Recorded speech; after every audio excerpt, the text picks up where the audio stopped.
agree that we've got rogue people. And really, we have rogue lawyers, we've got rogue police officers, we've got rogue politicians, some of them, of course, carrying stones and sufurias in the head. We've got rogue people in every particular profession. And it shouldn't be, Honorable Pukose should not take really offense when I say there are some doctors who are rogue. I mean, really. And Honorable Ngong should also not impute improper motive on my person that I charge legal fee of 500,000 for consultation. That is a lie, Honorable Speaker. He knows as a lawyer, that there is a remuneration order that we follow as advocates. And really, I have never charged 500,000 shillings as consultation fee. And really, that is wrong. I mean, really, you need to apologize. I have never, because I have clients watching me and they imagine that tomorrow when they come to my office, I'll be asking them 500,000. I'm not a rogue lawyer. But let me say this, Honorable Speaker, that some doctors will be known that we are discussing a bill relating to healthcare. It shall be known that way. We are not discussing lawyers' fee. Exactly. And I directly proceed with your contribution the way it was going on before the interruptions. Very true, very true. My contribution was that those people who take advantage of the poor with this particular act, Honorable Speaker, this particular amendment will actually save face to this nation. It will be able to bar the rogue doctors who take advantage of patients, ignorant patients, and it will help strengthen the laid down policies, especially if they are placed from the regulations and placed in the act, so that we're able to streamline the health sector of our country. Thank you, Honorable Speaker. This chance goes to the member for Mandera South.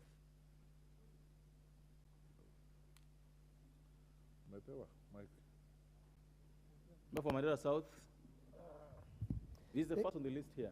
Thank you, Mr. Speaker, sir.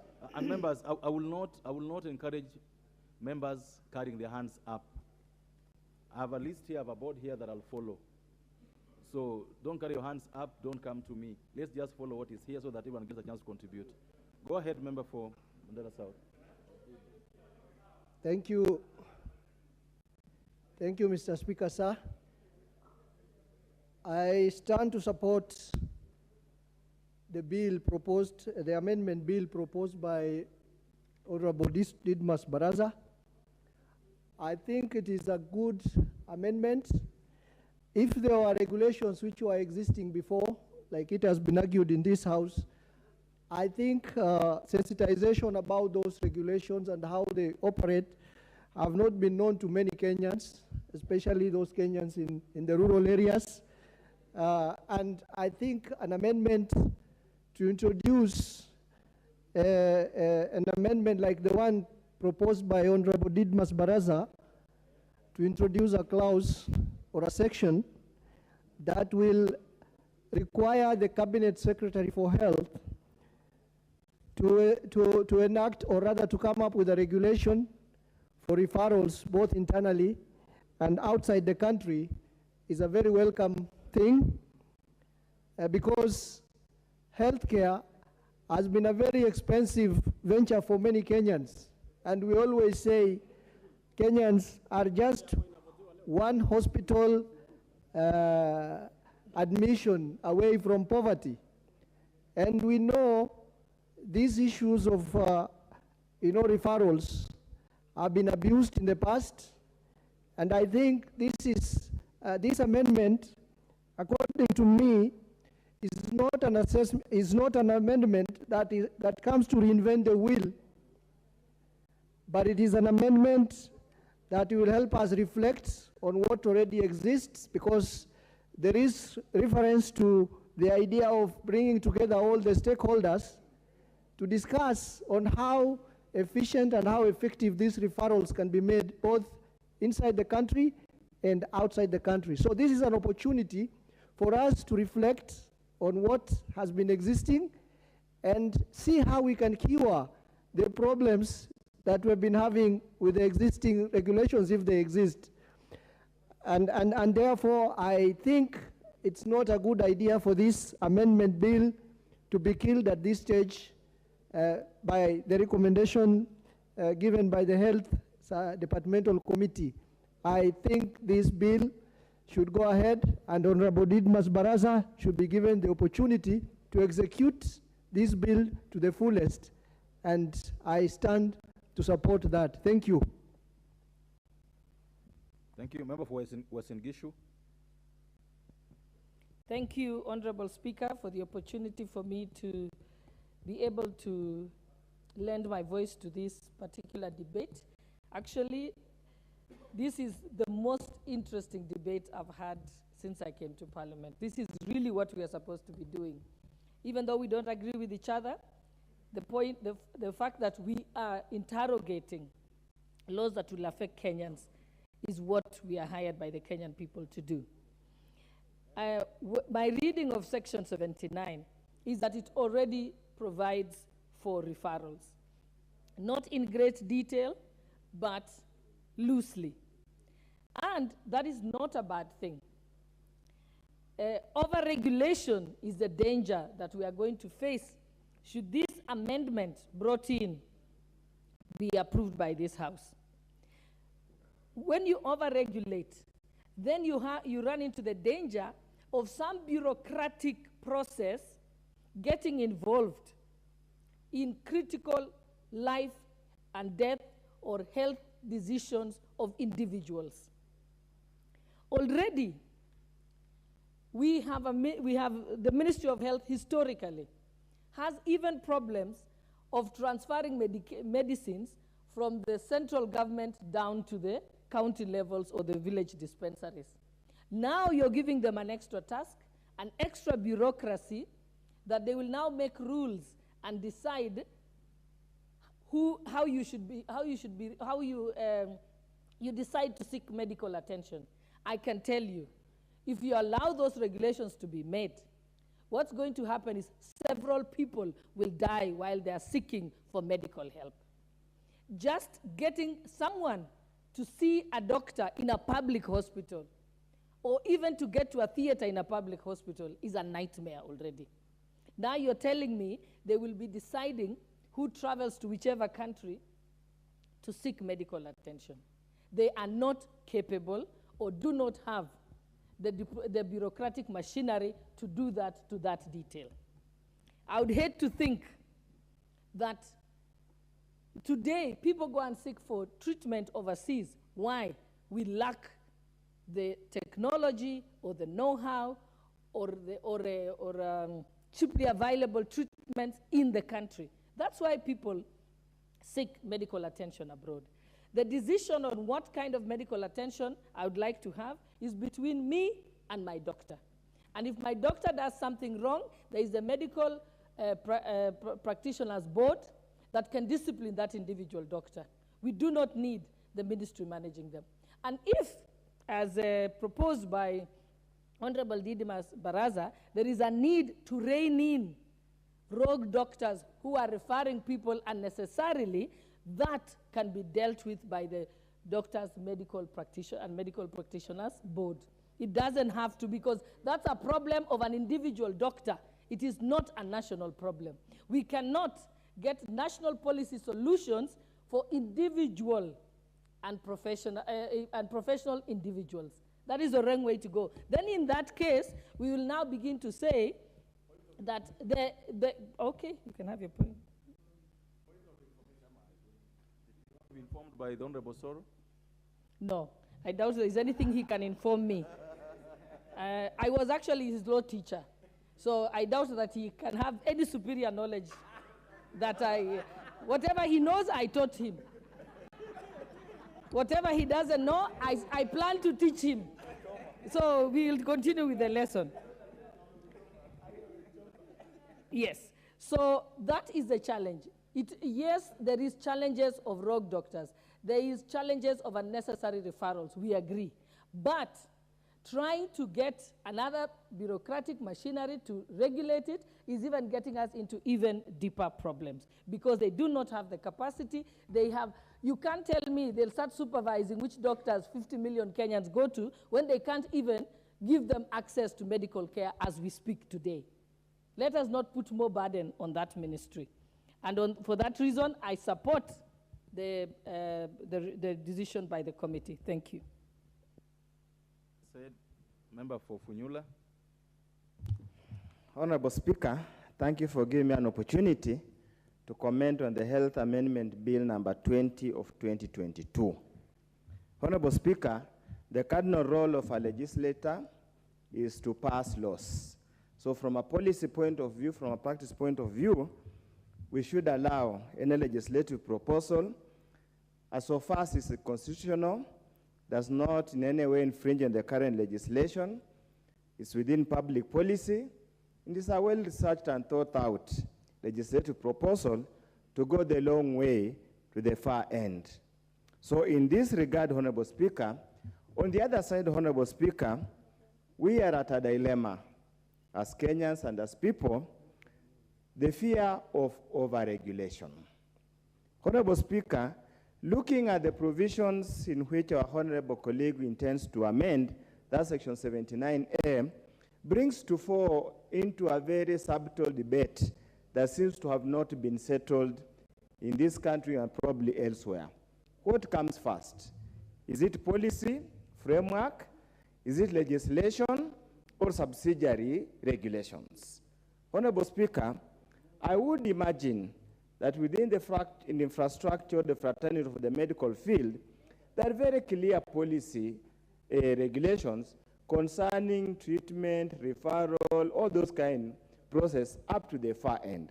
Secondly, Honorable Speaker, I do believe and trust that the medical profession has got practicing notes that clearly state when the matter is to be referred, what's the process of referral, and what is the rest of the things. As far as we allow our medical doctors to be registered, to be thoroughly and adequately trained, probably for a longer period than most professions in this country, 5-6 years or so, for them to go through internship, to go through clinicals, up to the time they are registered and given authority to practice. We must have some kind of confidence, some kind of trust in the process. If we don't trust the process that leads to registration and certification of our doctors, then that's where we need to train our eyes on, resolve the matter. Honorable Speaker, I would be very afraid that I go to hospital, my heart has stopped pumping for one reason or another. Probably the poll results have not been good, or probably something has happened, and my heart stops pumping. And I'm in Seoport Health Center, which has no facility. For me to be referred to Busia referral, a county referral hospital, there must be another bureaucracy to approve. Honorable Speaker, yes, it is normally very good, politically good, to bring on the House some legislative proposals that gives us a political platform, gives us airtime, but let's look at things from a practical point of view. You are calling a bureaucracy, and here they are saying, the body responsible for registration and licensing of medical practitioners and dentists. The gentleman in charge has traveled to Siberia. The gentleman in charge is asleep. The gentleman as in charge has taken one too much for the road.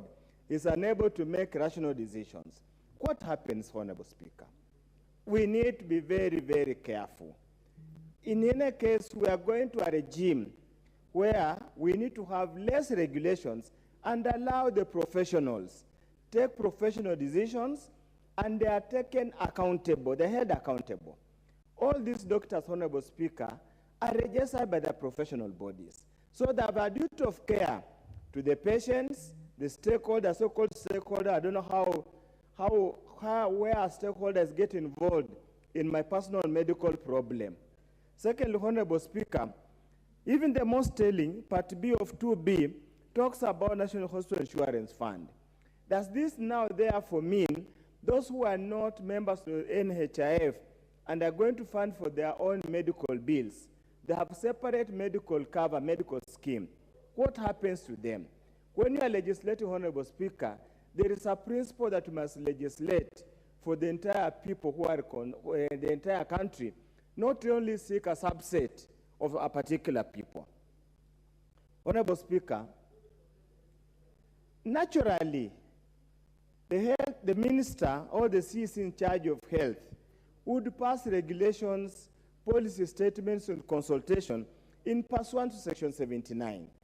Adding Section 79A, Honorable Speaker, is just superfluous, adding layers of bureaucracy upon existing layers of bureaucracy. I know Honorable colleague had very good intentions, but this is a matter he did not have a deeper thought. Probably who assisted him to develop the legislative proposal and even the bill never mentioned to him the existing technical framework in this area. But as we say, it is the members of this House who have got the final say on this bill. Let it face its fate in the third reading, the committee of the whole House, plus the third reading, so that members can apply their knowledge and their proposals into it. As much as I'll be very reluctant to put down a colleague who has brought a legislative proposal, because at the end of the day, his constituents, the members of public, will judge him to as many bills as proposed and passed through. I therefore request, Honorable Speaker, I, as a member of Funyula constituency and as a Kenyan who has been involved in policy formulations, policy review, I'll be reluctant to support the bill as drafted because generally, Honorable Speaker, it is usurping the administrative function of the medics. Honorable Wondo, there's a request by the member for Wasingishu to inform you. Do you want to be informed by her?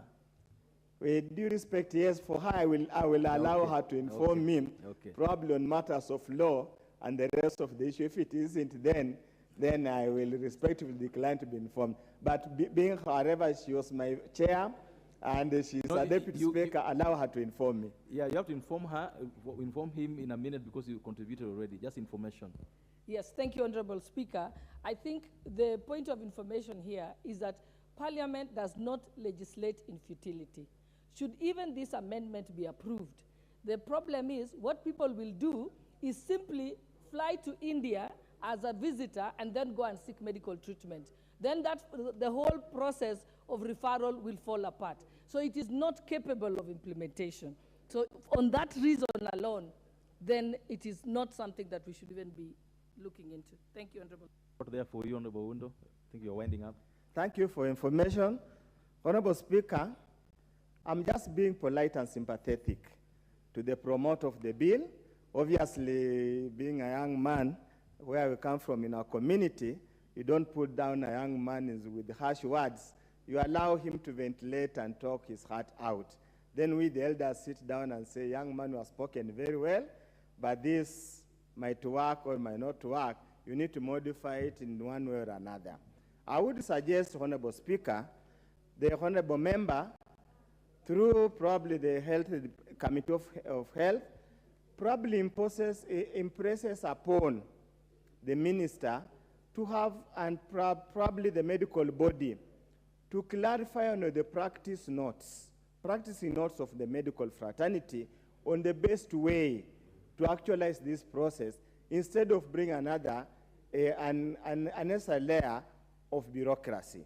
For this, on this account, Honorable Speaker, I'm at pain, but probably allow me to make a reservation about the workability of the process that's being proposed here, and probably request the promoter of the bill to relook at it now that he has heard our members speak, has heard the committee which received the report from the experts.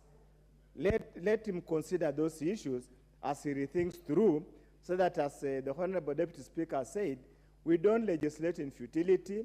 We don't legislate things that cannot be implemented. In this country, we have a problem. We pass very many laws that even the implementation becomes difficult. They just hang around. Honorable Speaker, you are aware there is a bill concerning NGOs that we passed sometimes in 2013, which has never been operationalized because it's impossible to operationalize. You remember we had regulations about Askari Rungu these guards, which we cannot operationalize because it's practically impossible to operationalize. Let not Parliament become a body that legislates in futility. With these few remarks, Honorable Speaker, I beseech the young man, the Honorable Member of Parliament, who is still young and with the hot blood running in his veins, to relook at it so that as members of Parliament, being the elders, we can relook at it and refashion it properly. A sincere thank the contribution by Sir George, which was in good defense of the proponent. But you know, Sir George, you have metaphosed so much. When you were in the last Parliament, you are a very sober and objective man. But over time, no power, absolute power, makes somebody forget where they have come from. But this happens even Saul, on his way to Damascus, he changed tremendously. Thank you, Honorable Speaker, for those few remarks. Allow me to have my reservations and ask that we proceed, but basically just note for the wonderful contribution and say thank us God to the records, but let us not pass the bill as it is. Thank you, Honorable Speaker. The member for Dagoretti South.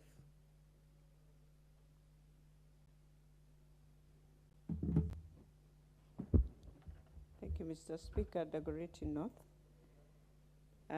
First, Mr. Speaker, as I appreciate the bill, I just want to proceed on the same lane just the last speaker has gone through, and to appreciate that, yes, there is need for us to really look at the many issues that are affecting Kenyans within the medical field. Especially, Mr. Speaker, when we talk of health, it's a very personal issue. It is one thing that Kenyans have gone through a lot of challenges, Mr. Speaker, ending up even in poverty.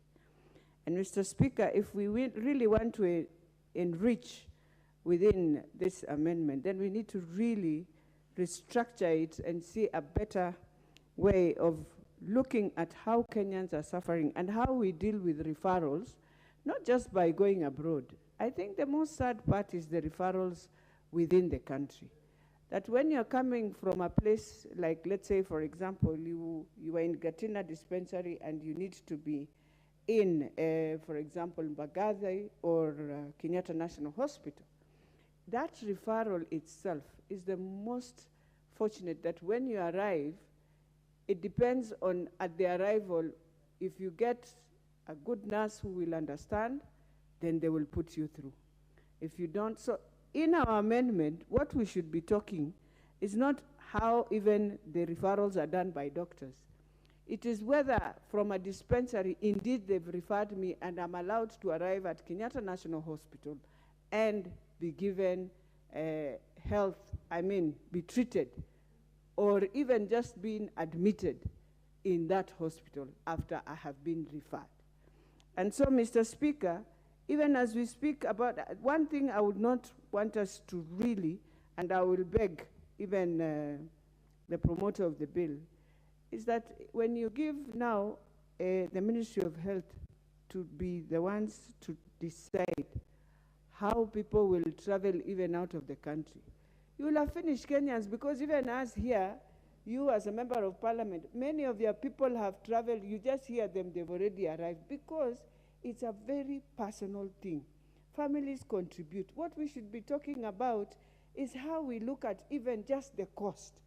It has become so expensive. I saw my colleagues, we were arguing and we were laughing, but you see, when a Kenyan looks at us, that we are laughing at the fee, Speaker, that we charge Kenyans on treatment. In fact, what they should be trying to help us is there a day we shall talk of prevention? Because it's like, Mr. Speaker, we've opened up, it is okay, and we must have very interesting hospitals all over, but nobody even comes in this house, even as we speak at that referral, to ask ourselves, is there a time we shall have also a mechanism of prevention before we have now Kenyans just becoming sick? It is like everywhere you move, Mr. Speaker, there's a hospital in Westlands, Jalaram. I mean, it is the modest. And when you walk in, you'll find all walks of Kenyans Indians, Asians, everyone. But they will charge you at a reasonable price that you will be wondering what is happening on this other side where our Kenyans are going. I know many of them don't know. It's a hospital that has been there for roughly 3 or 4 years, but it's an outpatient hospital. But let me tell you, the charges they'll give you in terms of your imagings, and when you go for all the things, MRIs, you will be surprised and ask yourself, so what is the difference? The other day I went to a hospital, I won't say, it's a high end, and they have this new MRI. Mr. Speaker, they tell you it will give you music, it will done, but then I ask myself, I wish in that hospital we'll be having a very different way of doing these things that we are using, because we have gone so much in equipment, in imaging. We've made health to become like it is now the highest way of just making profit. Yet it is a social need. Nobody would love to be in a hospital. And so when we are talking of referrals, while I appreciate my leader, my senior, Honorable Didymus, I will tell you it will be misused. We will now, Kenyans will start begging. They will do a line at the ministry, you'll wonder. Because everyone, and anyway, doctors also will take advantage of the same way they've taken advantage of Kenyans that go to this clinic, go to this place for imaging, and this is the same way. But more importantly, I want us to deal with referral, first of all, to make it easier that a Kenyan can leave from Kawangware and enter Kenyatta Hospital. If she or he has a referral letter, then Kenyatta Hospital should welcome and take good care of that patient. Mr. Speaker, even in accidentals, you see, when you're caught on the road in terms of an accident, you are in an emergency. You will find yourself sitting, lying on a bed since the time you arrived at the emergency door, because everyone is asking, okay, how many places have she passed? And they're not telling you, so the doctors will just pass you there, and time is going, and that is how many patients in Kenya. In fact, many of our people in this country have passed on, not because they were supposed to pass on, just because of some, sorry to use this word, and I know I respect doctors, sometimes carelessness, sometimes ignorance. I will tell you, I took care of a baby, Mr. Speaker, roughly 6 months, took the child to Medhill Hospital, was treated very well, returned home. This young infant developed an intestine problem, which is very normal to kids. But I won't say now the hospital. Went there, took like 6 hours, Mr. Speaker. By the time in the evening, they are saying the doctor there is unable, so move to Kenyatta. By the time they were arriving in Kenyatta, the baby is gone. Something that was so simple, a referral that was just, and those are some of the challenges. So as much as we will say we will not want to look at the mechanisms of referrals, I would urge the promoter of the bill, go and do more research. You will find that the referrals within our own, and it should not be under the ministry. It should be a referral where that small clinic, that small level 4, level 5 is allowed to push you to level 6, and when you arrive, they must appreciate the letter you have walked in with and be able to be treated like any other Kenyan. For national insurance, Mr. Speaker, it is time we also try and push that these chronic diseases, Mr. Speaker, we have our, I'll say our women, our men, our children, our orphans, most of them who go through different treatments of chronic diseases. We need now NHIF to take care of that. And we have to really request the government to look at it. There is no need of pushing some of these things, yet we can't help. We have to also relook at even how we treat and national insurance must also come in, even those who are going out of the country. I know it supports, but all the time we have to go back, Mr. Speaker, and request for them to check, request for them if this can be paid. Some of those things you find that you have lost a patient, Mr. Speaker. So I will request that we relook more before we bring back this in the House. Let us look at the best way and the sufferings Kenyans have had on referrals within our country mostly. And with those few remarks, Mr. Speaker, I wish to tell the promoter, let us look at it and do more research before we bring it back to the House. Thank you. Member for Kipipiri.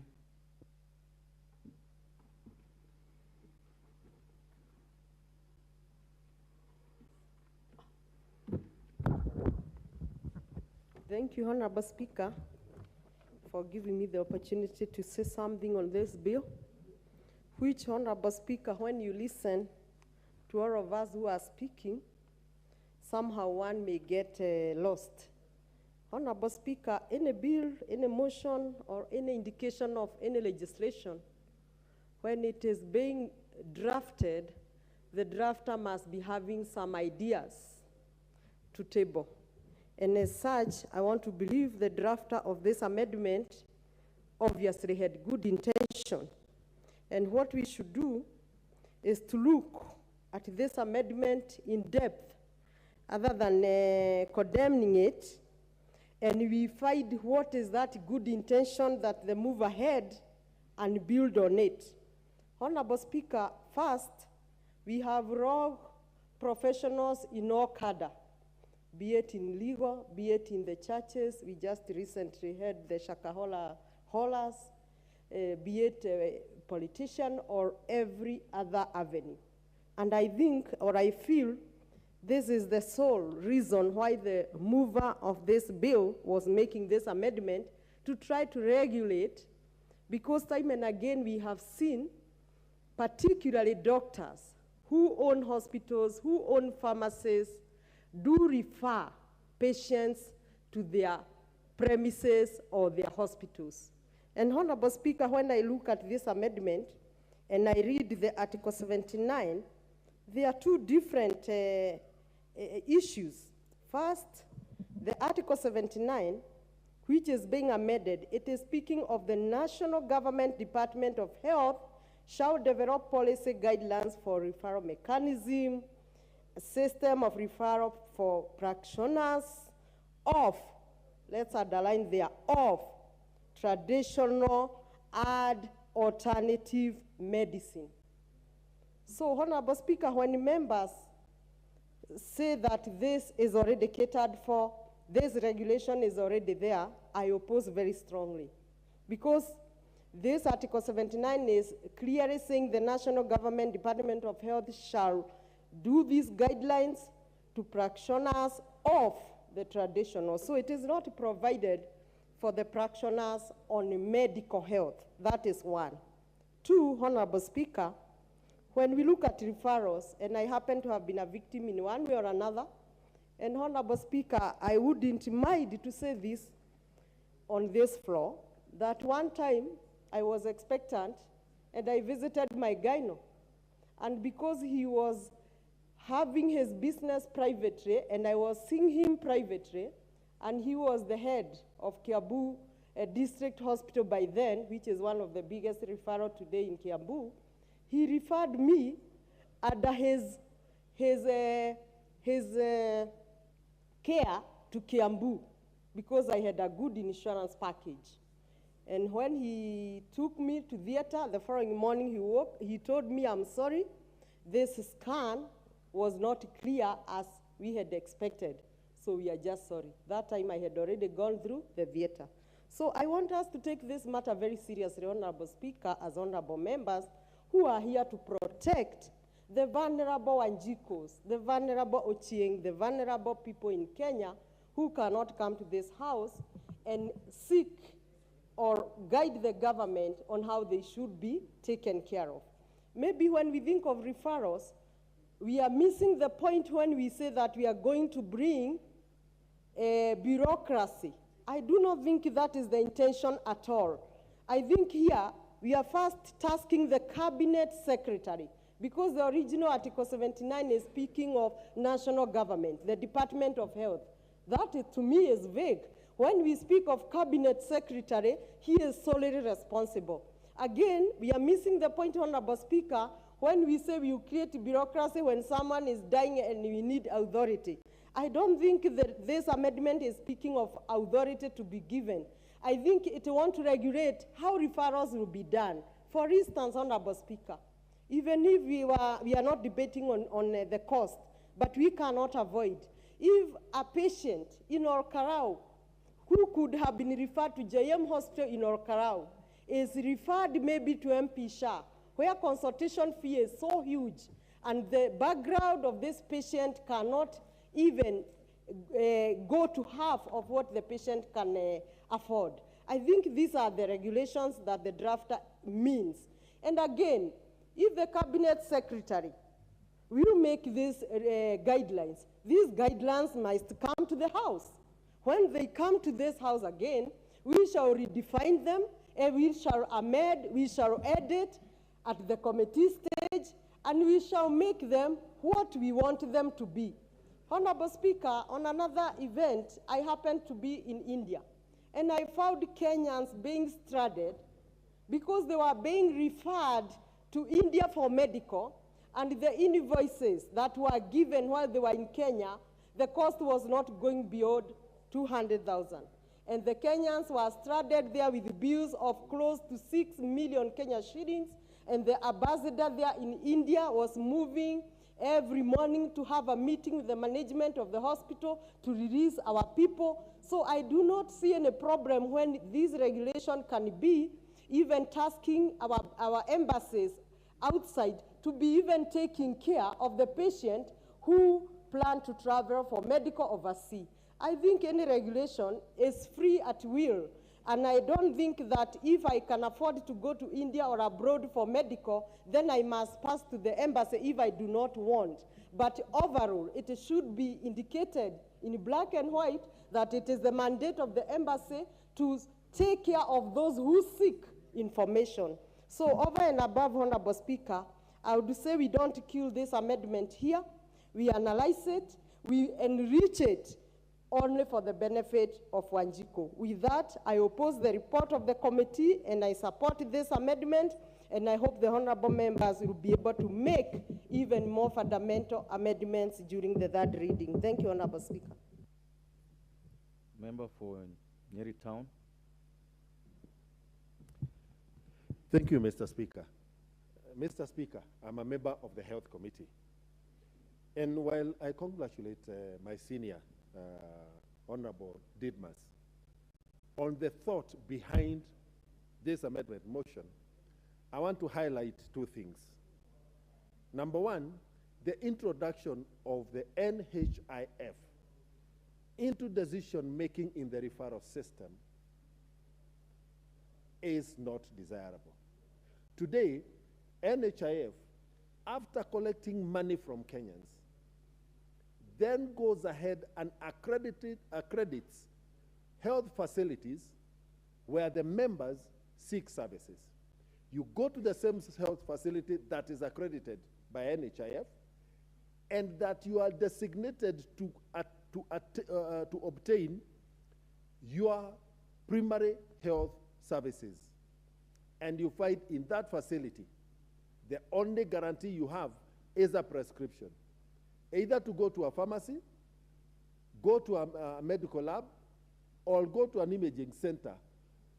And when you get there, you don't get the medicines, you don't get the lab tests, you don't get the x-rays.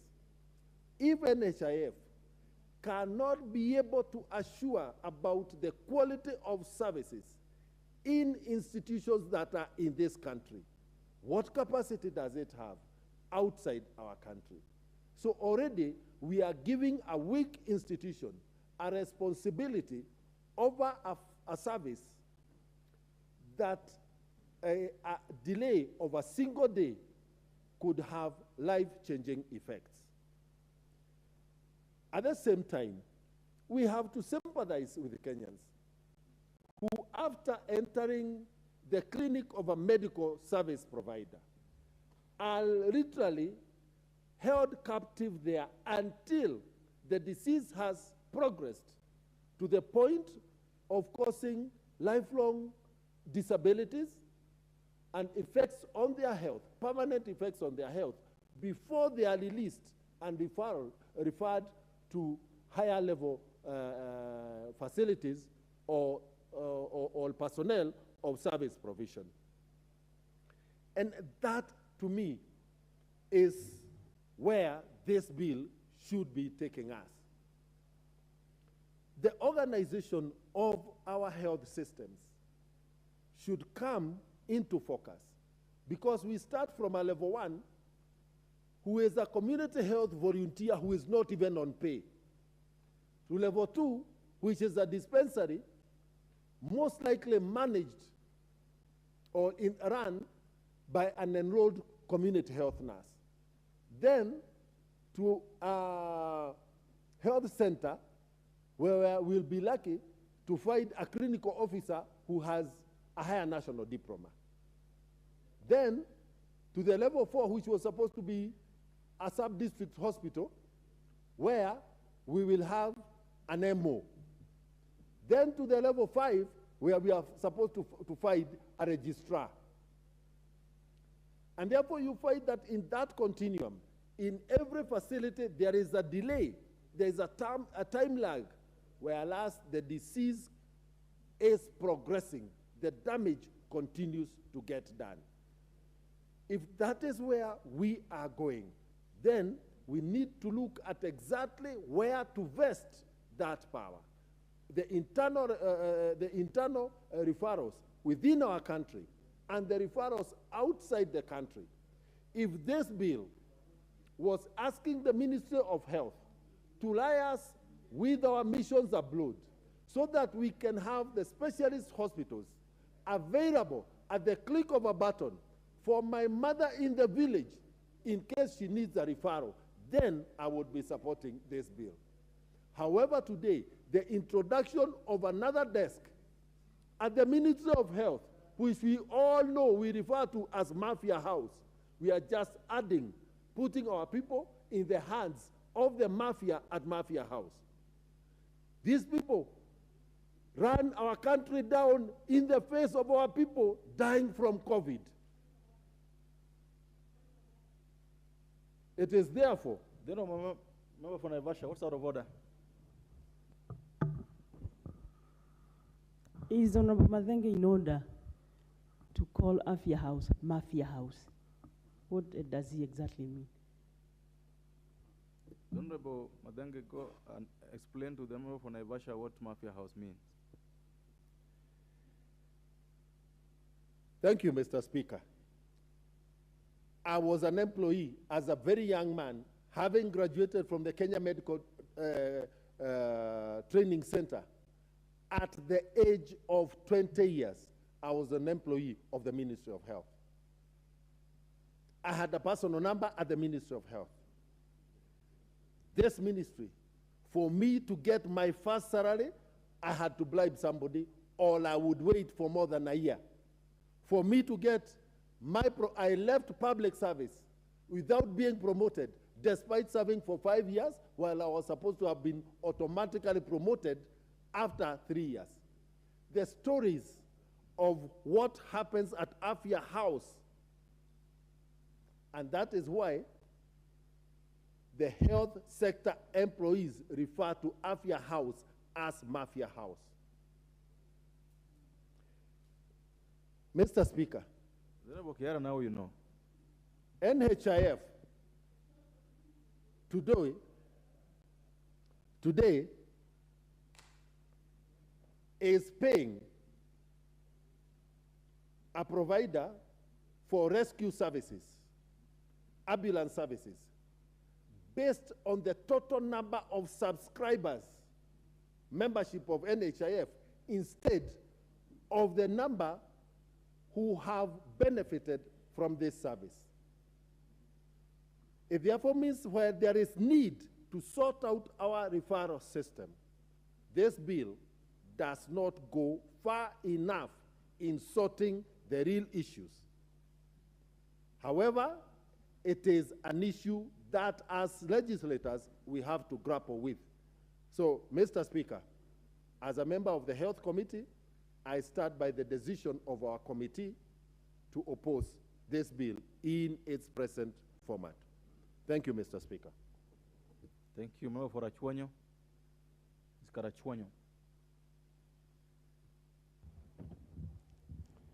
Thank you, Mr. Speaker, for giving me an opportunity to air my views on this topic. Mr. Speaker, the first question that we must ask ourselves is why people get referred. Reasons are many. The first compelling reason is the kind of problem, the kind of disease the patient is going through. It must be a serious one that's beyond the referring doctor capacity to treat. He acknowledges that he can't do it, either because he lacks the equipment required, the machines required, or even the medicines themselves that are needed to treat this patient. That being the case, surely, if we are going to subject this patient to some bureaucracies before transfer, we will be adding problems to his suffering from the illness. I feel it is very important that if somebody needs to lengthen his life through treatment because he is sick, that person should be given an opportunity, and his doctor should be given an opportunity to take action as soon as possible. I've never heard of a case where somebody passed on because he was referred.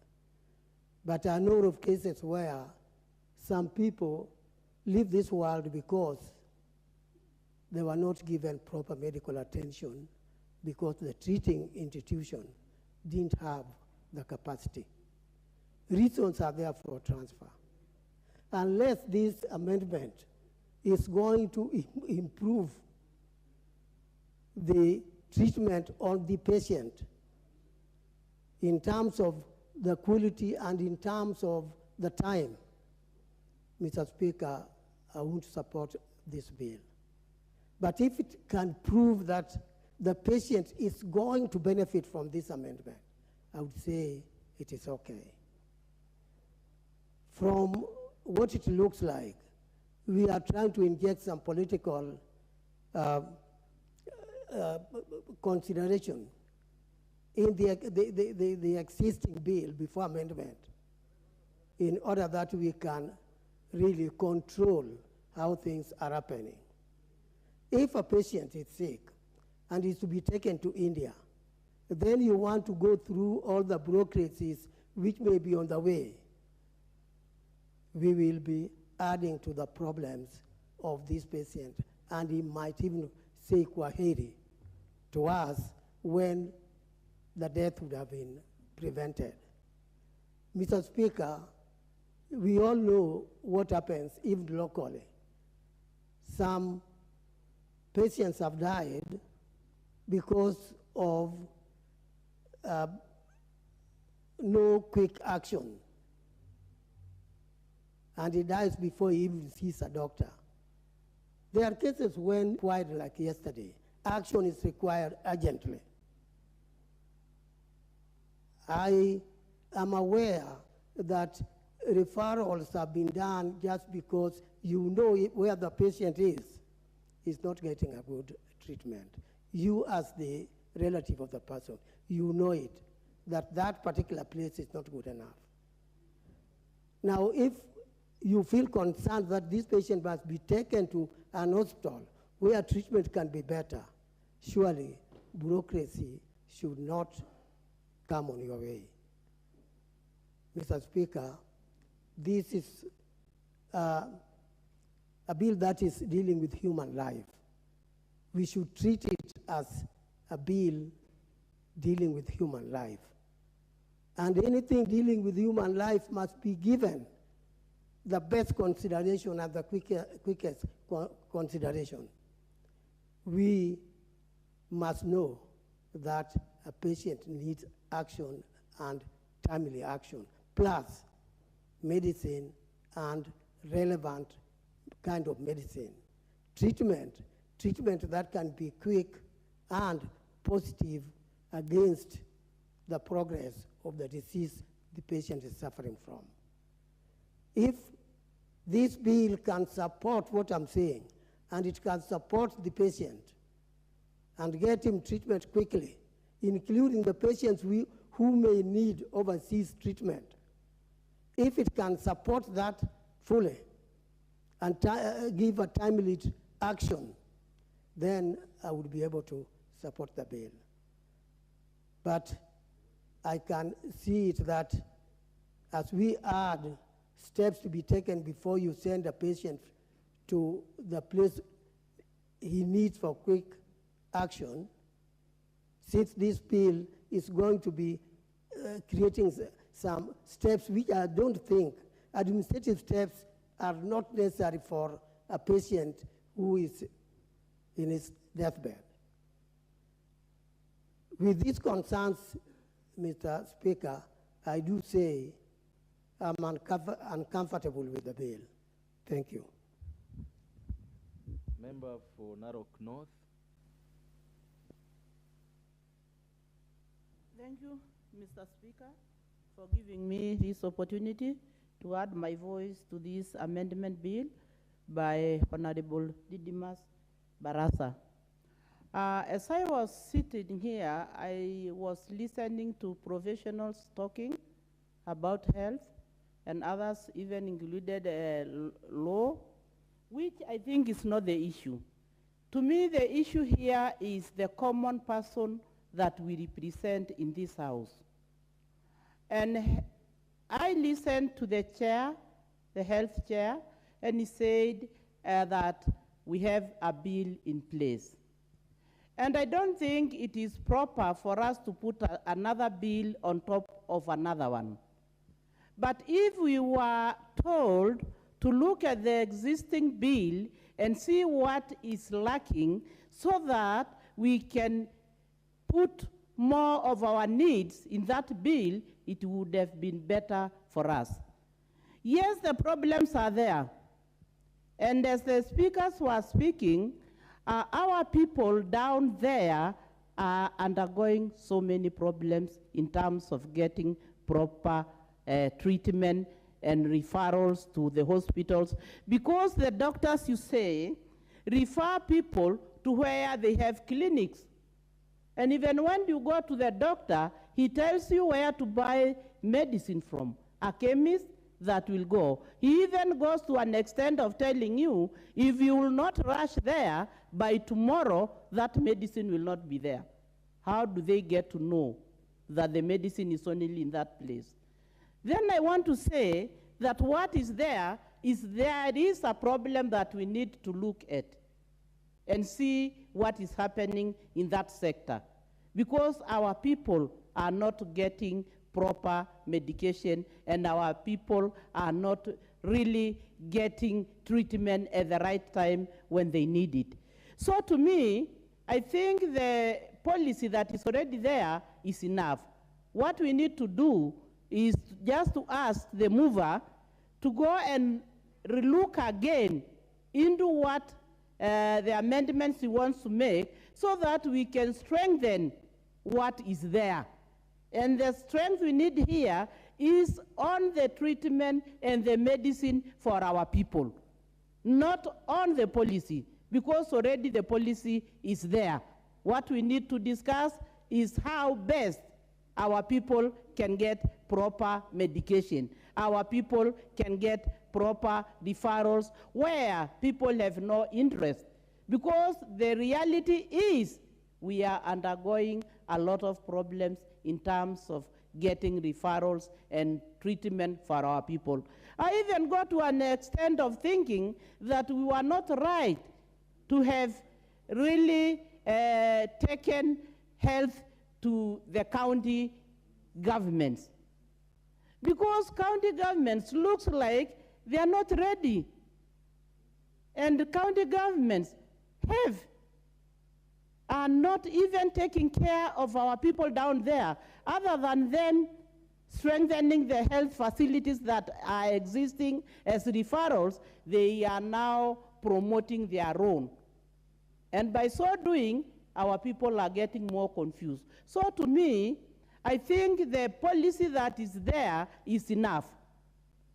On the other hand, I feel like the mover had good intentions because he was thinking about the problems that our people are undergoing. So I would urge him to go back to his amendment bill, see what is there, and then let us together relook at what is there. Because the capacity for the county governments is lacking. Always, it's soon collapsing. I don't know whether your constituencies are like mine. Soon the referral hospitals are collapsing. There is no medicine, congestion. You go to the wards, you just wonder what is happening there. So I think it is time we in this parliament relook again on what is happening at the referral hospitals. So for me, I'm not sure whether I support, I don't. Let us have this policy that is there, but let us look at it, see how best it can give services to our people. Thank you. Woman McLeod.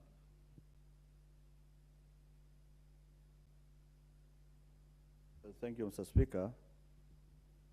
I want to first and foremost congratulate my good friend, the servant of the people, Mheshimiwa Didmus Barasa, for coming out, identifying a gap within our hospitals. The fact that Barasa is able to identify what is wrong in our referral hospitals internally and externally is a very good idea. And it can only be enriched by us members and experts to make it even much better. So his idea for amendment of Article, the Health Act number 79 is actually correct. But the question is it adequate to address the myriad challenges that are facing our referral system? Mr. Speaker, what is it that we refer? A doctor refers a patient when his training or professional competencies are not adequate to handle that particular matter. Capacity and competence, the competence, the training that you have to actually handle that particular matter is not adequate. So you refer to the next person or professional that has that particular knowledge to handle that particular matter even much better to rescue the patient. You can also refer when the equipment that you in possession in that hospital are not actually sufficient or good enough to handle the matter. Mr. Speaker, what is happening in our county governments? What is happening in the health sector, notwithstanding the comments by their chairman, is that when devolution devolved to health, when the constitution devolved to health to county governments, big names were given to our hospitals. You hear everyone, every district health center call a referral, and the big hospital in the county is called level 5, level 4. So Speaker, truly to these hospitals merit or what they do able to qualify for that particular position called level 5, level 4? The answer is a big no. The answer is a big no. We have big names called level 4, level 5, which are not actually supposed to be, they don't have the capacity to actually handle the cases that are referred in level 5 or level 4. Mr. Speaker, what is happening today, even in our hospitals, our referral hospitals, is every Tom, Dick, and Harry goes to a referral hospital, even without a letter of referral. And I understand, Mr. Speaker, because when it comes to matters of life, you rush to the nearest place that will save your life. But, Mr. Speaker, there is need as Barasa invested in this amendment, there is need to put the health sector in order. And the people to put the health sector in order are members of parliament. Because the pain that patients undergo on the ground is so huge. So, Speaker, you go to a level 5 hospital, and the doctor refers you to a clinic that does not have a level to go and buy medicine. What the honorable member for Nyeri said, there is a cartel. So, Speaker, the cartel, the mafia that is talking about, that was devolved from Afia House Mafia, are now in the counties called CMTs or county management teams. That is another cartel in our county governments. What happens there is, so Speaker, the CMTs micromanage the doctors until they lose morale. And the doctors do business. So, how does this thing happen? A doctor who has a private hospital organizes with those who are in government facilities that when you get a patient that has a very good insurance cover, refer that patient to my hospital so that I get something, and you get your commission. So you realize doctors compete to refer to various private hospitals so that at the end of the day, he goes to collect the commissions. And maybe even those hospitals are actually their own hospital. I have in mind a doctor who owns a hospital here in Kenya, a very serious hospital. And then when that doctor became sick, he did not go for admission in his own hospital, he went abroad. So now, what does it mean? That you don't have confidence, even what you own yourself, and the people that are doing that particular job. So, Mr. Speaker, I call upon Honorable Ditmas Baraza to actually, this is the time to actually sort out the health sector through law, amending the act.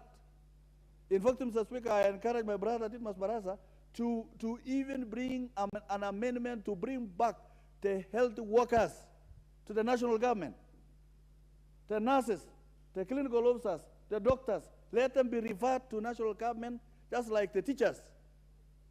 That's like the teachers' unions were clever enough to retain TSC and management of teachers at national level so that they get better conditions of service.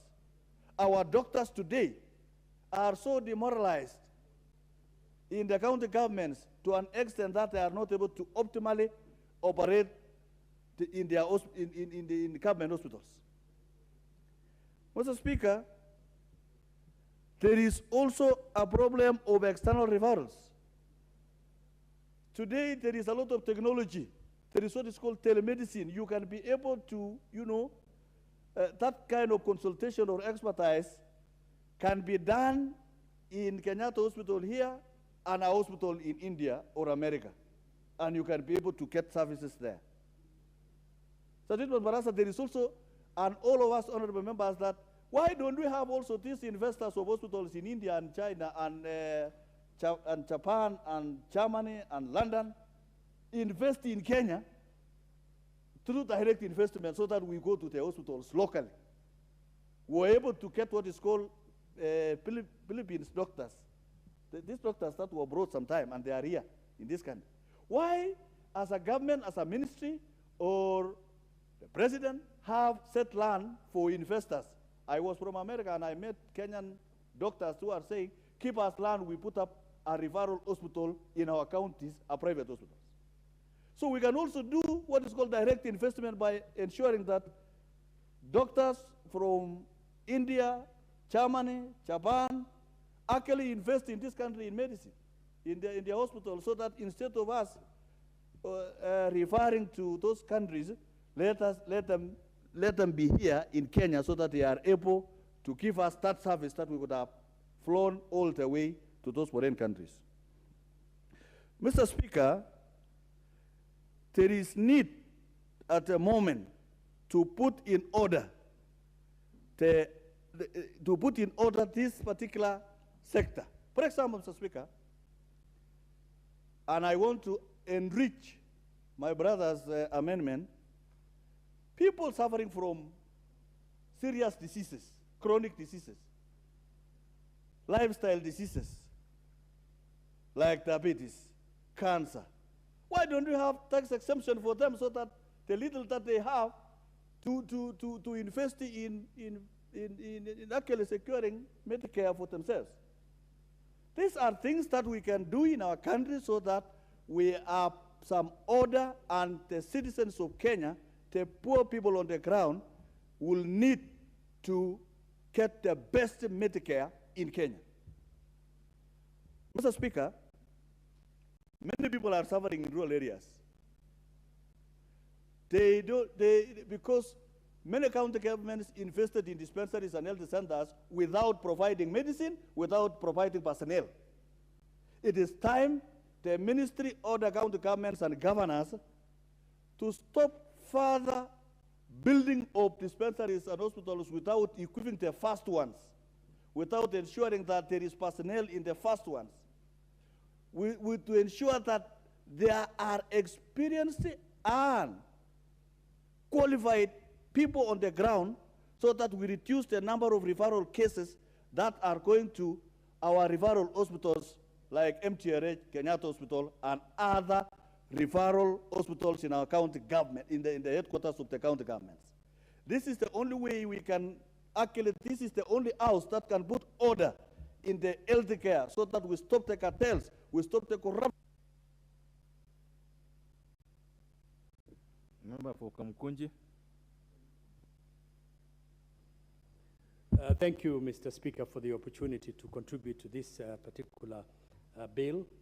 I would like to say that I oppose it on the following grounds, because we have a total failure of successive governments in Kenya to provide health services to the Kenyan public. And as a result of that, our health services are not adequate, they're not affordable, and they're not of the quality that is required to deal with the challenges of health that we have in our country.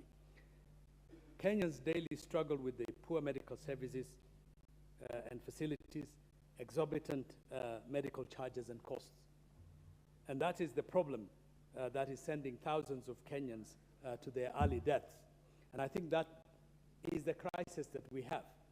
And this particular amendment is just an indictment of the terrible health conditions and medical healthcare medical situation in our country.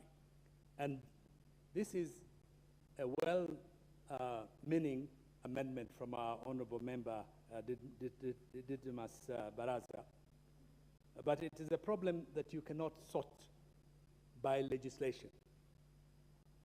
A knee-jerk reaction to a deeper ailment that is afflicting our health services, a deeper malaise that is paralyzing our health services.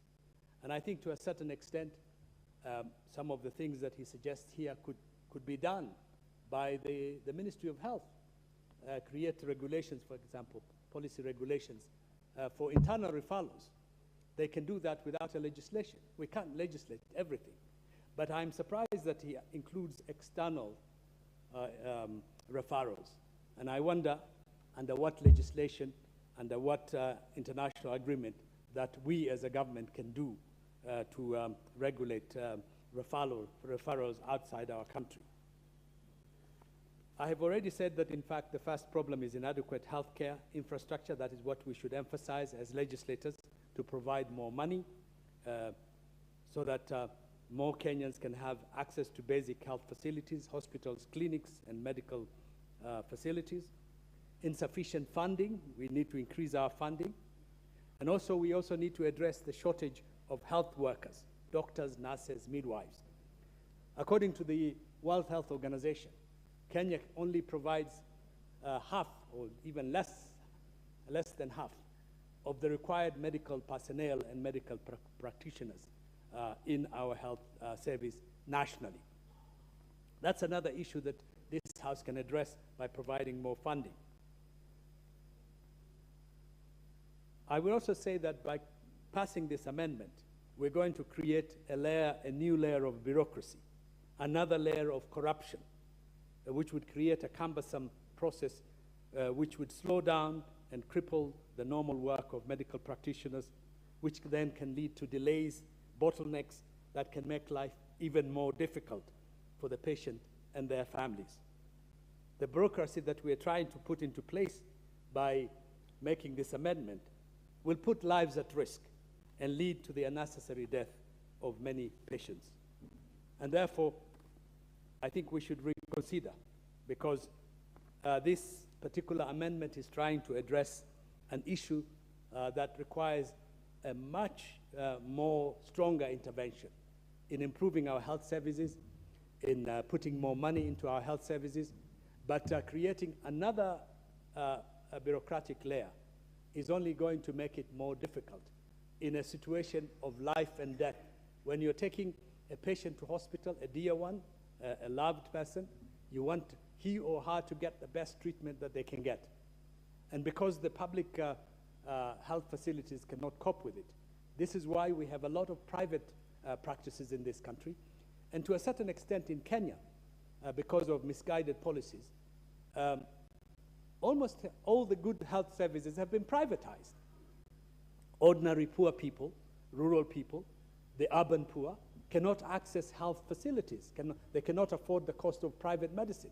And I think maybe this amendment discussion here in the House also provides us with an opportunity to rethink what kind of health services we want.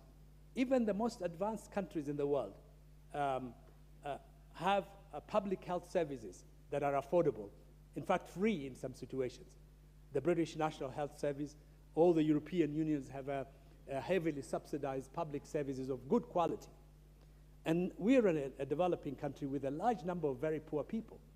And if we cannot improve and finance and improve our health services, then many, many poor people are likely to die of diseases that can be prevented or cured.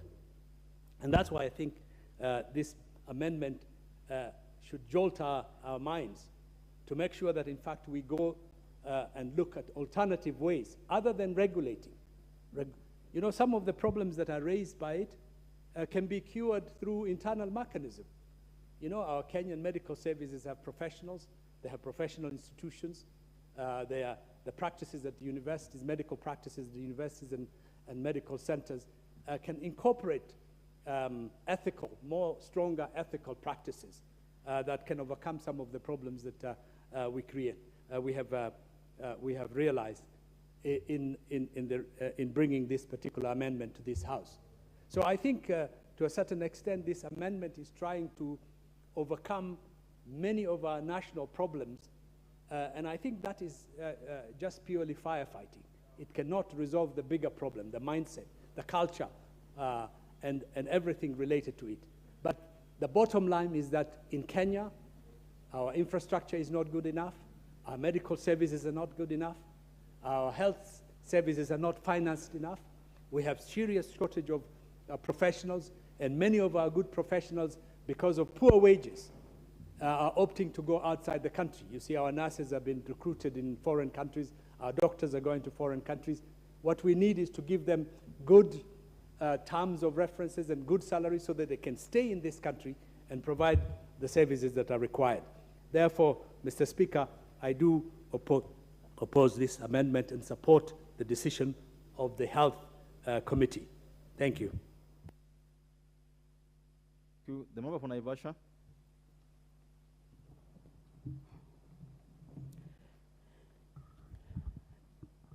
Mr. Speaker, thank you very much for this time.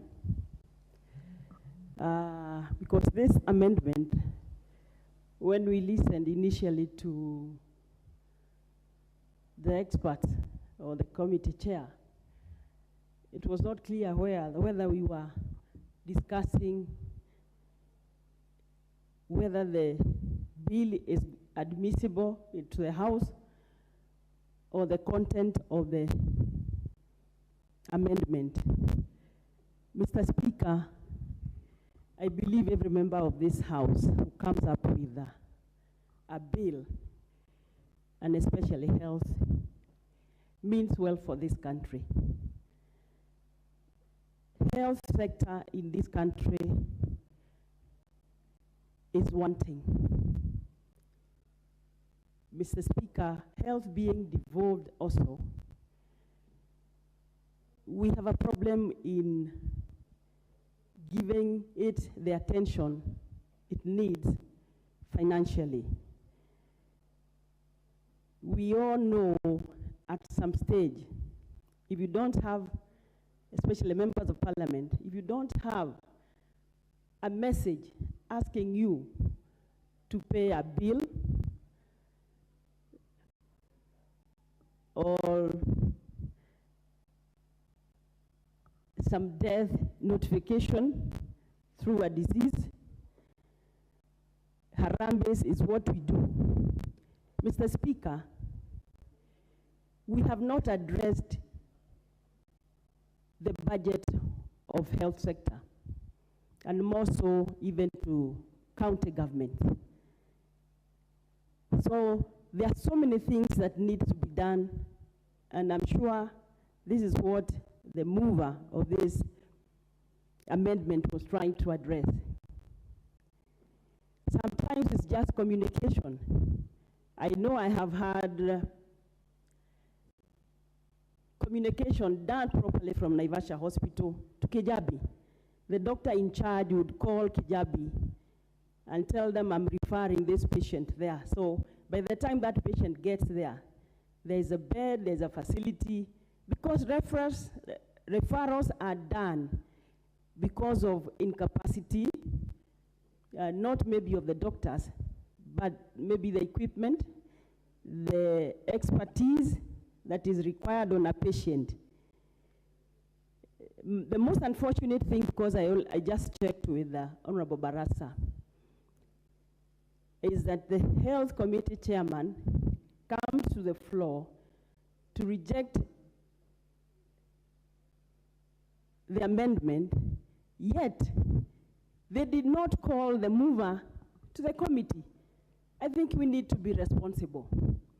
If a member moves a motion or a bill on health or on any other department, please let that committee call that member so that they can iron it out together. Where is the member coming from? What is it that we have? Because it really confuses this house. I've had 3 doctors communicating, they belong to that committee, rejecting this movement, this amendment, yet we know they would be the best person to advise the mover on how it should be put. Honorable Jen Kihara, there's somebody who make that the mover of this bill wasn't called to come before the committee. Is it a factual position? Have you checked with the mover? I said I just checked with him, unless he didn't tell me the correct position, Mr. Speaker. Because it can't happen. But proceed with your contribution. I don't know where he is because I checked. Because it is serious. The Honorable Didmas Barasa.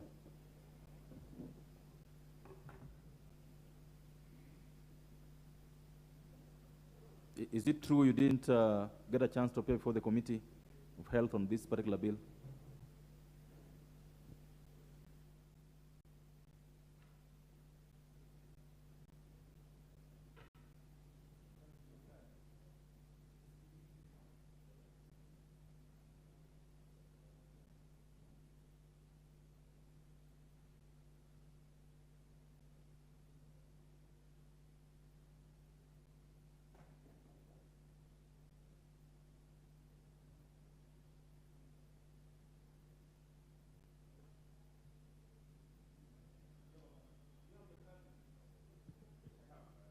Just put it in somewhere.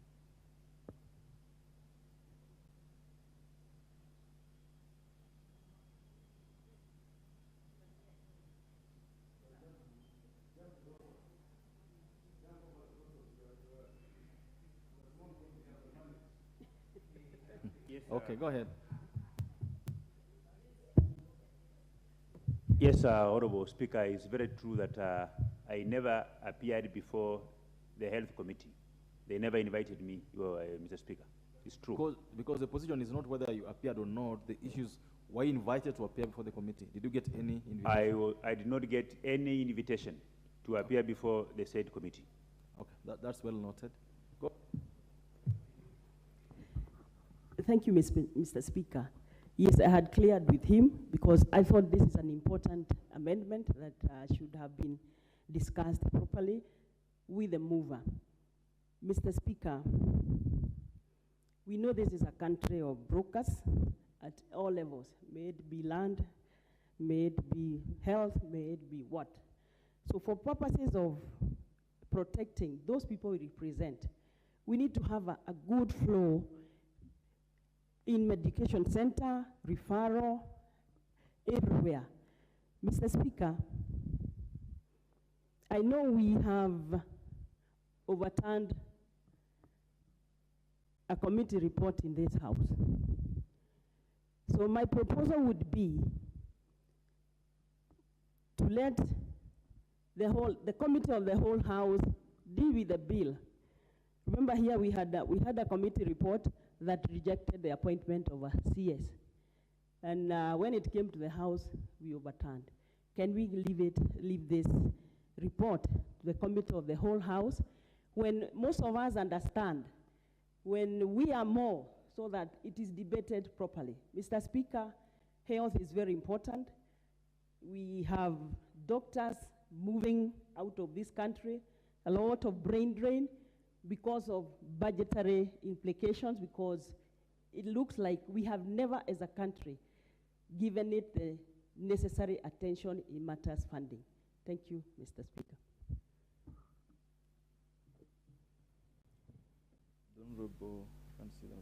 The Honorable Member for Kigumo.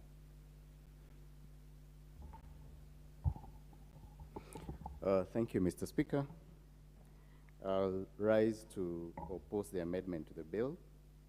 And I think from where we sit, we know that health is a critical area in this country. And while it was devolved with very good intentions, a lot of what has happened is that we've had a lot of problems in our hospitals. The amendment seeks to introduce another desk of bureaucracy, and that might not go well, because you know in our constitution the right to life is guaranteed in the Bill of Rights. And as a human being, when you have a problem and you think that it can be handled in another jurisdiction, I think that should be an area that should be left to the individual person to decide.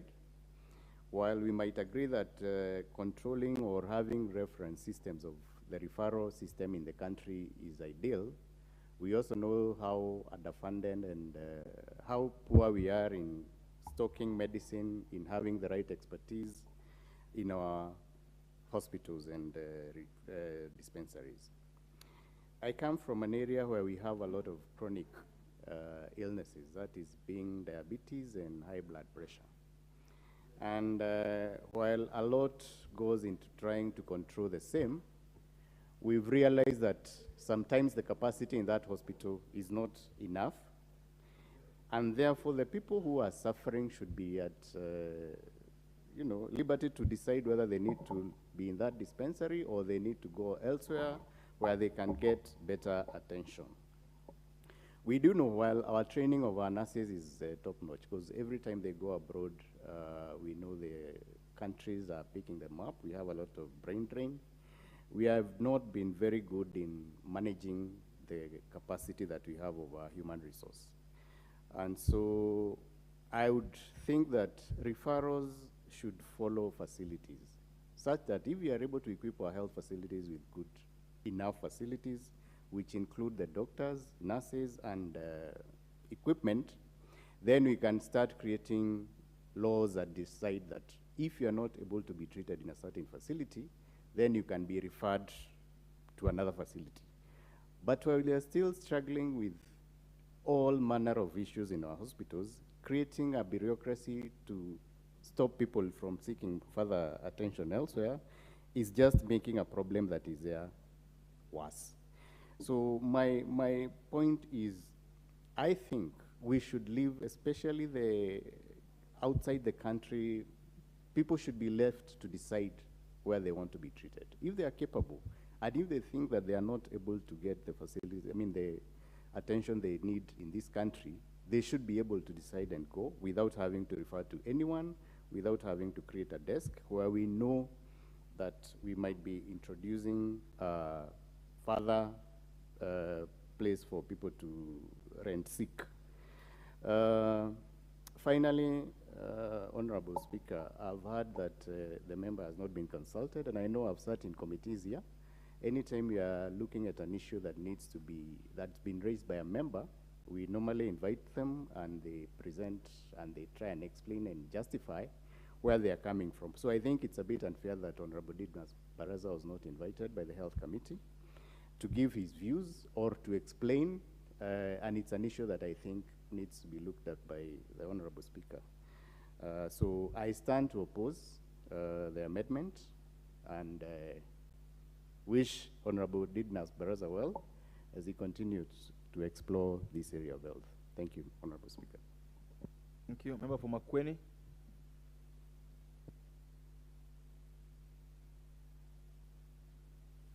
Makueni. Member for Makueni is in the house. Honorable Makueni ama Honorable? I called out for the member for Makueni, who I think it's you. Thank you, Mr. Speaker, for giving me this opportunity to contribute to this worthwhile motion brought by Honorable Dismas. And my first concern and question is the fact that anytime we are making a law, I think the basic question we ask ourselves is, what problem are we trying to solve?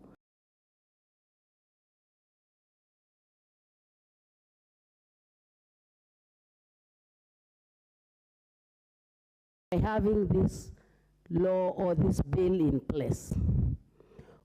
And is the problem we are trying to solve the real problem affecting our people in this particular country?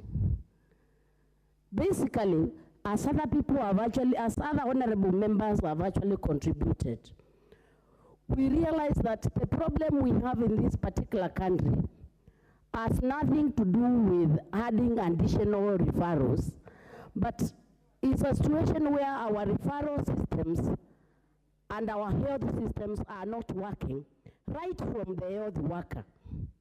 Because if you look at the basic level of the health worker, where the health worker is supposed to educate the citizens so that they can even avoid situations where we are getting sick because of ineffective diet or mismanagement of our diet, you realize that is even wanting, because our health workers, as we stand today, are volunteers, and volunteers whom we have not even checked their knowledge levels.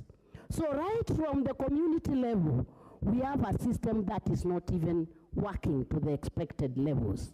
So I think, in my opinion, Mr. Speaker, to think of adding another layer of bureaucracy to a referral system that is not delivering the health services we expect for this country is not only retrogressive, but I think is a way of punishing our citizens for a system that actually is not working. I think the biggest problem that we have in our health system, which most of the honorable members have actually commented on, is the issue of inadequate capacity, right from the health worker to the topmost referral hospital in this particular country.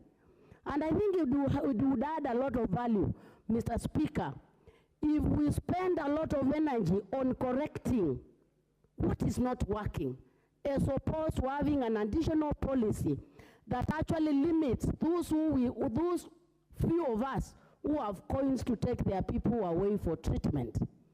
I think we should even be apologetic that as members of this house who make decisions on behalf of our countrymen, we have a health system which we have actually continued to promote for years that cannot deliver the basic services that our Constitution guarantees to our own people. So, Mr. Speaker, I really oppose this bill and support what the committee has said. Because if we look at this particular proposal, the kind of bottlenecks it wishes to put on those who want to access medical care elsewhere, I think it will actually it will add injury to the already very injured sector in this particular country. So I think I oppose this particular bill, and I think probably we should have a bill that is actually trying to fill the gaps that all of us seem to be very aware of and seem to understand.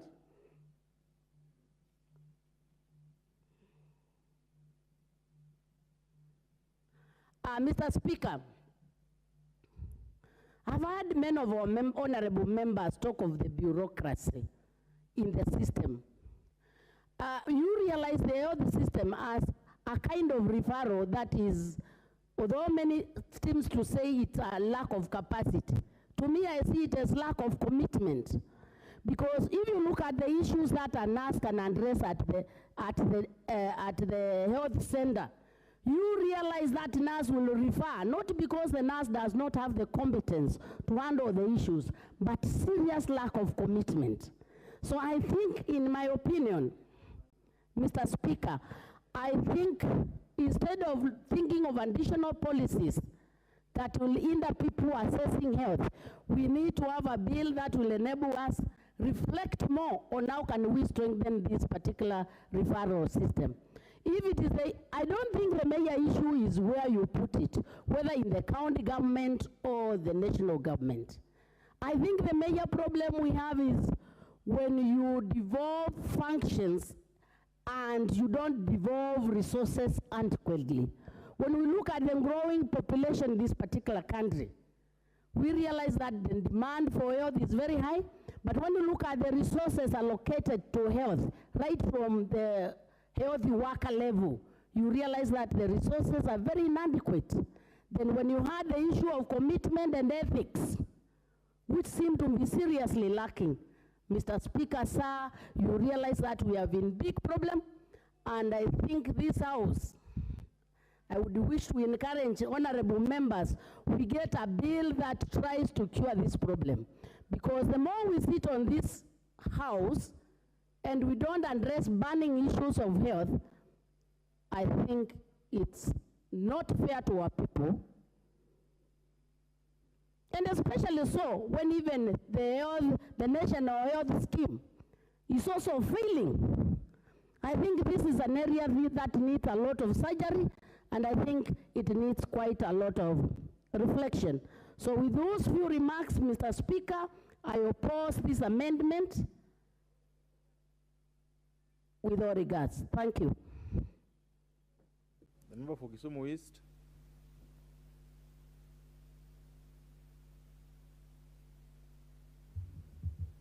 Thank you, Speaker, sir. Speaker, I'm a little concerned. The objective of this particular bill was to introduce a new section for the development, and I concentrate, of policy guidelines. And the Honorable Shakil, you have only 2 minutes on this. Okay, sir. That'll be enough. For guidelines to regulate the referral of patients to health institutions. It is guidelines, and it is a section that will set out and put into writing some sort of proposal and procedure that the health authorities, the people in the health sector will want to comply with, so that they can refer. At this moment in time, the referral process is hodgepodge. It is a mess. People are being referred who don't need to be referred. We have problems here in our in our health service. We have not enough level 6 hospitals. The 1 or 2 level 6 hospitals that we have people referred for an ordinary cold. So I think this, those who are opposing this bill may not have understood that this is a policy It's not a new, it's a bill to develop a policy. And Mr. Speaker, sir, in the health sector and others, bureaucracy is a very important hurdle. Not important, it's a very big hurdle. And if you leave them to make up their own guidelines and regulations, it will never happen. The other thing, Mr. Speaker, sir, is I have also an amendment with the Health Committee that we want level 6 hospitals. A level, in each county, we have like now the Jaramogi Odinga Referral Hospital level 5. I've been a chair of that hospital for 11, 12 years. We never made, we paid all our bills, we did everything in time. There's a proposal that I have sent to the committee that is to take this to level 6. So level 6 hospitals can now be under the national, either like Kenyatta National Hospital or Moi National Hospital, to be out of the county bureaucracy and out of the county mafia. And I say this with great concern. I was the chair of the New Nyanza, or the Jaramogi, and we did very well.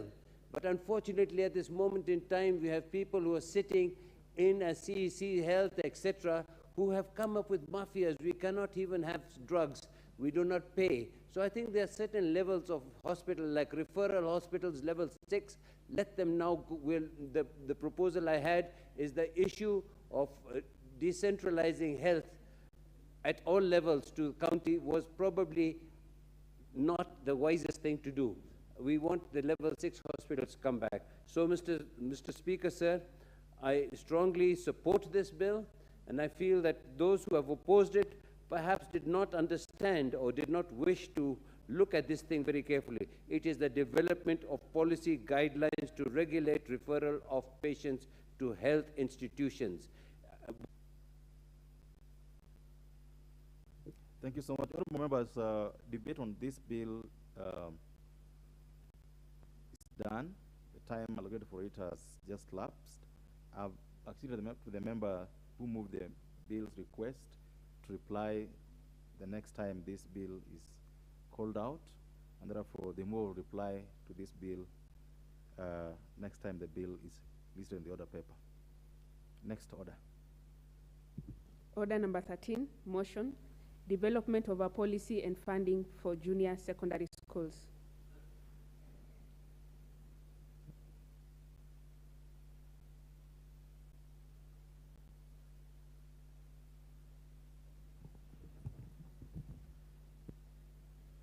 Thank you. Thank you, Mr. Speaker. Honorable Speaker, I beg to move the motion pursuant to Section 48 of the standing orders, that aware that the communities have continuously established running institutions within their localities to address the inadequate physical facilities to support the attainment of universal access to education, and noting that the Kenya Vision 2030 envisioned progressive establishment of more schools, expansion and rehabilitation of existing ones in order to improve access to education.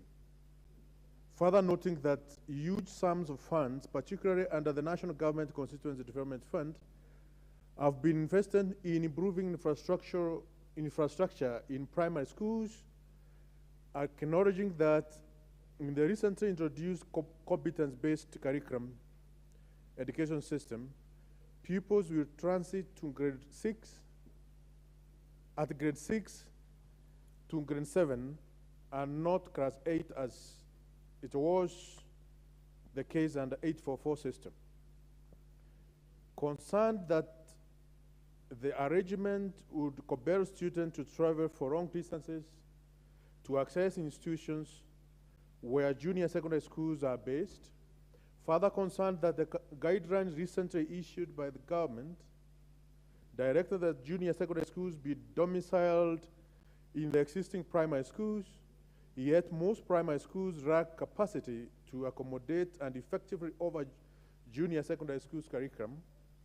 Deeply concerned that the guidelines were hardly developed and operationalized, this House resolves that the Ministry of Education to one, urgently develop a comprehensive junior secondary school policy in order to regularize and anchor the guidelines under the Basic Act 2012 to ensure that junior secondary schools are established and operated in every primary school.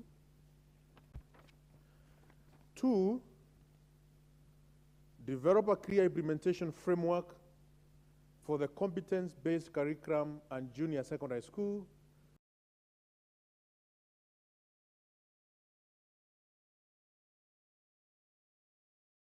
Provide for a funding plan for a successful implementation of the curriculum. Honorable Speaker, education is a very vital, is a vehicle for economic and social change. It's therefore important that any curriculum be constantly reviewed to keep abreast on the globalization of the labor market, Mr. Speaker, and of course the demands for acquisition of the 21st century skills. Mr. Speaker, many countries have shifted from knowledge-based curricula to competence-based teaching learning approaches. In Kenya specifically, the 844 system, Mr. Speaker, was introduced in 1985. But over time, it became apparent that the system had several noticeable flaws, and one of the main problems with the system was it was very theoretical, Mr. Speaker, and with the emphasis on passing examination rather than developing practical skills. It is in this that the government of Kenya introduced a competence-based curriculum, CBC, under the 2633 system in 2017. Mr. Speaker, the CBC approach to the education aimed at providing students with the practical skills and the knowledge that they can apply in real-world situations. It is designed to focus on developing competence of learners in a broad sense than just theoretical knowledge. The system also aims at equipping learners with the skills, knowledge, attitude, and values that are relevant to 21st century, Mr. Speaker. The new competence-based curriculum specifically focuses on 7 fundamental competencies, namely, 1, communication and cooperation, 2, creativity and imagination, 3, critical thinking, Mr. Speaker, and problem solving, 4, digital literacy, 5, citizenship, 6,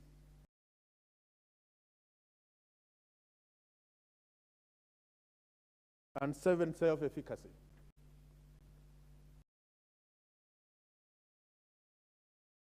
Mr. Speaker, the start of 2023, this year,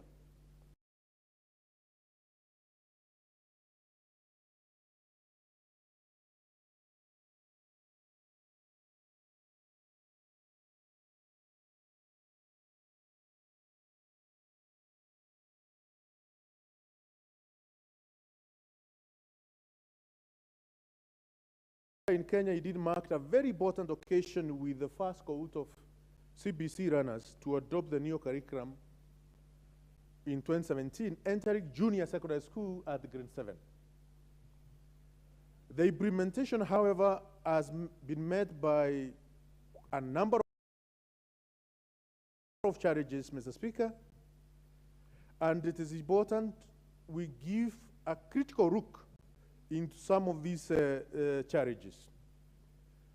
One of the main challenges, Mr. Speaker, is inadequate infrastructure. And I am sure almost every member in this House do not have a laboratory for a junior secondary school in any of the junior secondary schools in our constituencies. I am sure, Mr. Speaker, at the same time, no member who has a workshop for junior secondary primary school in our constituencies. Therefore, inadequate infrastructure can affect the implementation of these very critical and important curriculum. The infrastructure plan by the government has not been addressed the big enrollment transition from grade 6 to a total of 1,207,597 candidates, having started the Kenya Primary School of Education assessment for the first time in 2022.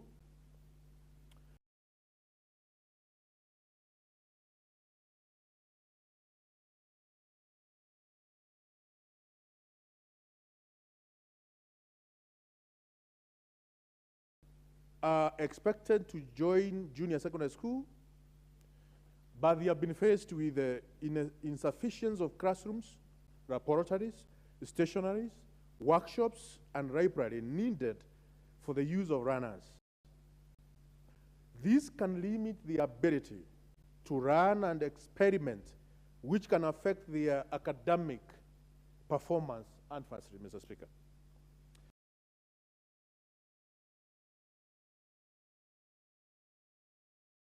There is inadequate teaching training, teachers training, inadequate teachers training. You realize that teachers we have in our primary schools today were trained to teach in the old curriculum. Most of them have not gone through the training, of course, conducted by the Ministry of Education in conjunction with the Teacher Service Commission, so that they can be able to handle this CBC curriculum at junior secondary level. The massive training and retraining of junior secondary school teachers is a major problem in the Ministry of Education and must thus be urgently dealt with, Mr. Speaker. The other challenge is the limited access to technology. One of the key requirement or what this curriculum aims to achieve, Mr. Speaker, or the focus on these 7 fundamental competencies, one of them is digital literacy, Mr. Speaker. And you realize in my constituency, Better North, Mr. Speaker, there is not even primary school which has a laboratory with computers. So, and this cut across the Republic of Kenya. So many junior secondary schools in Kenya have limited access to technology, making it difficult, Mr. Speaker, for the student to be abreast with the latest education trends and development as required by the curriculum. Number 4, Mr. Speaker, is lack of parental and community involvement in implementation of this curriculum. Some of the parents, Mr. Speaker, are not actively involved in their children's education, which can negatively impact on their children's academic performance and overall education outcomes. Also, we have realized another challenge, Mr. Speaker, is overburdening the parent. The curriculum at the moment requires a runner at grade 7 is supposed to take 12 compulsory subjects and 2 optional choices, summing up to 14 subjects. These are very heavy workload that can put us a huge amount of pressure on students, and it may be difficult for them to keep up with the demands of their studies. These may make the students struggle to balance the academic work and other activities such as extracurricular activities, or even rest, and can also lead to burnout, exhaustion, and poor academic performance. Many subjects taught at junior secondary level may take it challenging for the teachers to provide in-depth instructions and personalized attention to each student. This can result to superficial understanding of topics, limiting student ability to apply knowledge in real-life situations. With these challenges, Mr. Speaker, we need to have a way forward for the junior secondary school so that we can provide this country and we can be sure that our kids, our children who are at junior secondary schools are getting the desired results from this education system. Honorable Speaker, for junior secondary education to effectively be implemented, there is need to ensure that the following issues are entrenched in the implementation framework.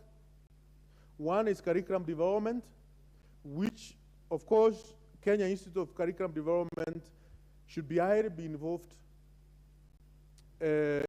teachers and other experts and other policy makers during the curriculum change and the process to create a positive attitude and energy among them for the smooth transition of the grade 6 pupils to junior secondary. This involvement process would help in ensuring